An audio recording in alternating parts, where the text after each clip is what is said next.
Hello guys, good evening. Ano na Wow, wow. namin nilinis yung second floor dahil yun yung una natapos video tayo. Kung ano mga meron dito sa second floor. So dito tayo sa hagdan. Akyat na, akyat na. So let's begin out. So here sa hagdan, yan, may mga switches kami dito. Ito 3-way. Pwede mo siyang patayin doon sa baba. Mamaya pakita ko yun. Ito, switch na to. Switch yan sa mga outdoor na mga ilaw. Ano daw? Pati dito. Ito, itong dalawa. Okay. So, punta tayo ngayon sa master's bedroom. So, sa master's bedroom, ayan. So, dito siya sa room sa left. Ayan.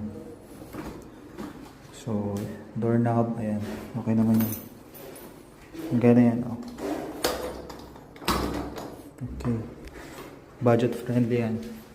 Wow. So here, yan, kita nyo, simple lang siya na square na room. Yan. Tapos, makita nyo, yung ginamit ko dyan, naming ilaw dyan is, yung ginamit Ano? naming color for this room is beige. Ang brand nito is Boysen. Yan. Wow. Also same with Wow, the wow. baseboard. Yan yung mga baseboard na yan. Kinuha lang namin yan sa mga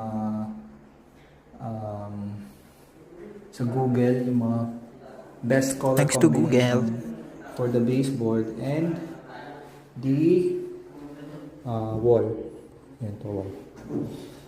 So yun, makita nyo, naglalagay kami ng baseboard para kung sakaling naging natatamaan, prone siya sa dumi. So yun, medyo ano namin siya, medyo grayish siya. Yan. I see, I see. Ano rin siya, nag-partner din siya sa mga patterns na itong tiles.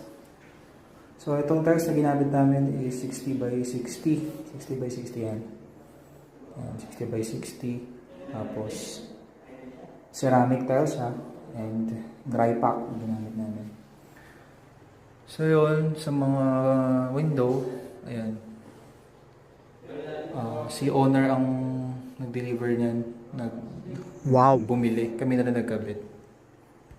Tapos, napakita ko yung mga ano nito, itsura pag fully open. Wait lang. So yan, yan. Ang itsura niya pag fully open yung mga window. Wow, amazing.